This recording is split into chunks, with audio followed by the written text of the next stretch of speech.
राज्याच्या पहिल्या महिला उपमुख्यमंत्री सुनेत्रा अजित पवार यांचा नागपुरातला पत्ता असणारा आहे विजयगड बंगला।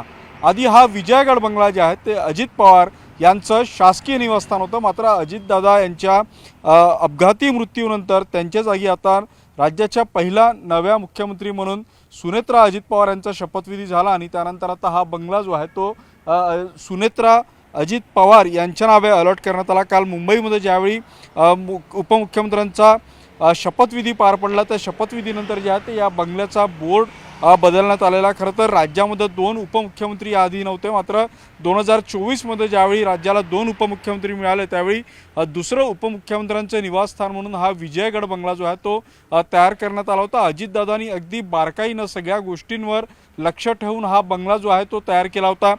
गेल्या अधिवेशनात म्हणजे 2025च्या डिसेंबरच्या अधिवेशनात जाताना जे आहे ते अजितदादांना इथल्या कर्मचाऱ्यांना सांगितलं होतं की मी इथं पुन्हा येणार आहे, त्यामुळे इथलं सामान जसच्या तसं ठेवा। मात्र त्यांच्या अपघाती निधनानंतर आता राज्यातलं राजकारण बदललेलं आहे।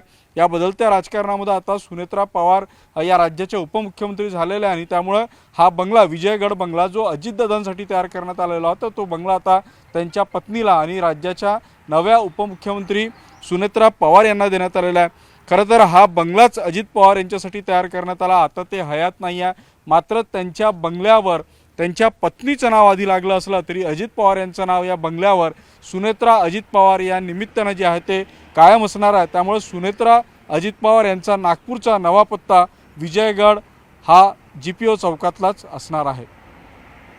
व्हिडिओ जर्नलिस्ट प्रशांत मोहितेसह उदय तिमांडे, न्यूज 18 मराठी, नागपूर।